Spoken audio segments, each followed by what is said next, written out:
What do you get if you cross one of these with one of these? You get one of these. Good afternoon, everybody. It's a nice sunny day here in Northamptonshire. I just wanted to put a quick video up to show you my latest acquisition that I've just got. Super excited to put one of these together. It's a Wave Corporation Luna Gans in 1/20th scale. So I've been doing a lot of miniature painting recently. I've just finished a contract and I'm kind of just taking a minute just to chill out and look at one of my other hobbies, which happens to be scale modelling, but science fiction scale modelling. So this is the Luna Gans. I got this one off eBay because it's been out of production for a little while. It says here it was 2021 was the production date. Just have a look at this gorgeous box. Look, one of the things I love about this is the attention to detail that they put into when they first started making these under Nitto. Was they wanted them to look like ration packs, and they've done a really good job of it. It's a nice little touch. On the back here, you've got all the fancy information and stuff on there. I'll hold it up to the camera, so those of you who want to have a bit of a read, you can pause the video here, and then you'll be able to have a quick look at some of the completely made up specs here as well, and some super cool suggested artwork there on the side. And there's print all the way around. You've got some emblems there as well. Just really, really nice box. But the most important thing is what's inside. Now, this isn't a full unboxing, like a genuine unboxing, because I have actually opened this up and had a look at it because I am a giant child. So, having said that, there'll be no plastic boxes in here apart from the really fiddly bits, but I'll show you those as we get there. So, unlike a Gundam kit, these are actually designed to be glued together in particular. Having said that, there are other kits they do, for instance, like this guy. Technically he was snapped together, but I did glue him because it helped me to fit in all this texture and stuff. These guys are kind of a work in progress. That's, you know, you've got bits and bobs here. I think I started building this before I moved at the start of last year. And the start of last year, in 2025. So he's currently a work in progress in between contracts. And like most modelers, I do have a tiny, tiny stash. It currently consists of one model. Hooray! So, it's actually made from two separate kits. The first kit is one of these guys. This is a Küster, but it's also sold as a Kater. These are all German words. I don't know what Küster means. I don't think it means anything, but Kater means frog. And this guy built a couple of years ago. He's done pretty well. He's moved with me a couple of times. He's missing one of the little dials off there. And yeah, they're quite nifty, unique kits. You've got a rotating gun barrel there. This is actually magnetized because it was easier to do. You can see there's a little screw in there that a magnet then attaches to, and then it just kind of plonks in there. Nice little eye detail there. That was done with far too much gloss varnish and some red contrast paint. I think it was Flesh Terror's red. So essentially this kit's made up from the bottom half of this guy up to there, and that's contained on this sprue and this sprue. That gives you the bottom half of that kit, and the top half is this chap. This is a Krakenvogel, which I think translates as something like squid eagle.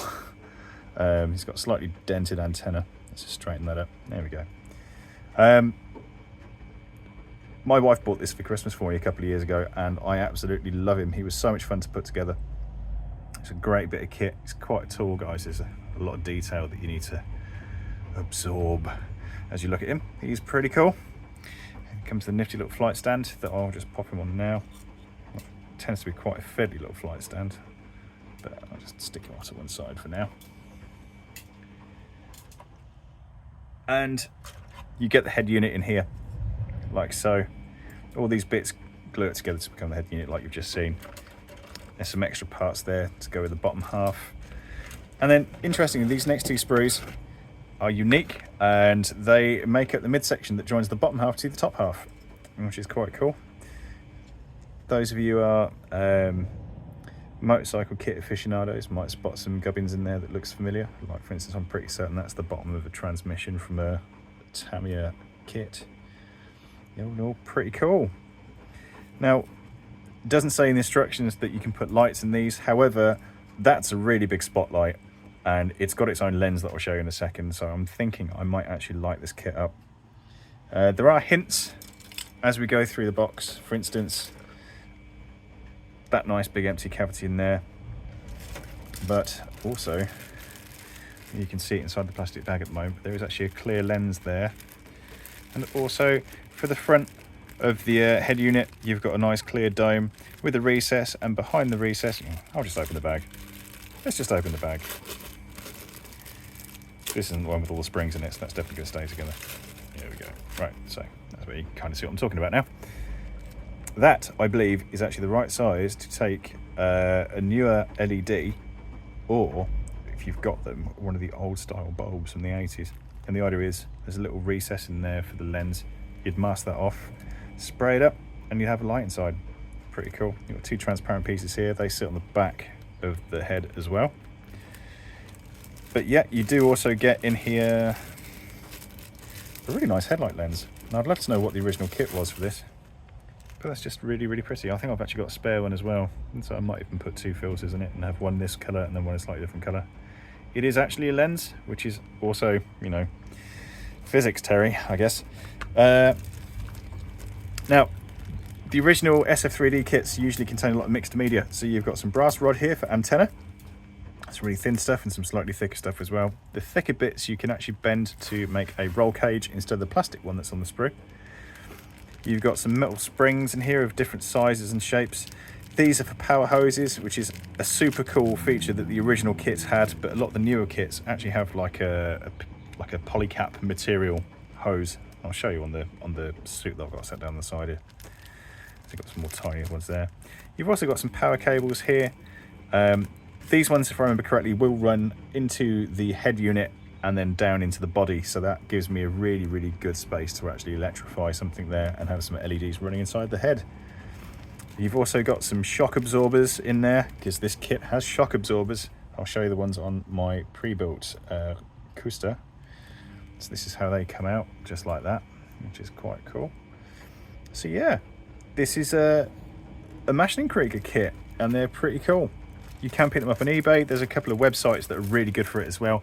I quite like using Japan Cool. He just didn't have this one at the time that I wanted to buy it. So very smart. Decals are made really nicely.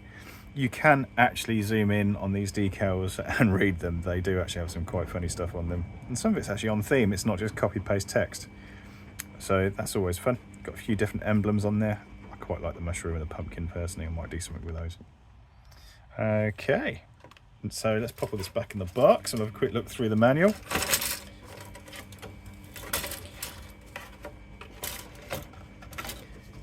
Manuals are really, really good for these kits. They are all in Japanese, but honestly, you don't need to read Japanese to make the best out of these kits. If you are interested, you can pause and screenshot that and then use Google Translate. But the key is in English here, which is really, really useful. So the assembly steps, pretty simple with this kit. As you can see where the vinyl cord goes in at the bottom there. It just threads through basically and just disappears up into the body. You can see it sort of starts off there. So that's probably a good place to actually start fitting some LEDs. The center body kit is there. You got some nice big fuel tanks that you can hide away some wiring or some electrics in.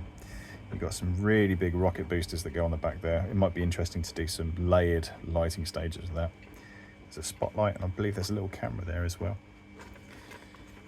On the back there, you've got some more information about all the other little odds and ends that you can do to build this up. The leg assemblies are always fun on these. They do look a bit Star Warsy, but I don't think it's exactly the same. There's a template there. This is actually 1:1 scale, so you can use that to bend up the roll cage that goes in the back. There is a plastic part also, but in my experience, they tend to snap the second you take them off the sprue. So all in all, pretty concise bit of instruction work there. There's the final assembly, and then you end up with what it looks like at the end. With the Wave kits, and I think also with the Hasegawa kits for Mashing Krieger, you also get colour cards, and I love these. These are absolutely fantastic bits of kit. Nice to store away. They're in the right ring binder size, so you can actually put them in. I believe at some point somebody actually did an actual binder as well. The colour callouts are really nice. You've got some nice colour print on this side here.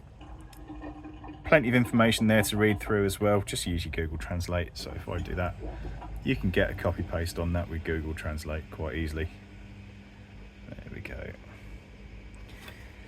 There's one more call out on the back. It's a bit of an interesting one because it's in grayscale, but I think that'd look quite cool if you wanted like a proper lunar camouflage to go with your Luna Goose. So yeah, really smart. Anyway, just a quick one. I just wanted to show you some of the other nerdy bits that I do. Enjoy. Just a quick look around again at the suit, real quick. This is a real brain off painting session that I did.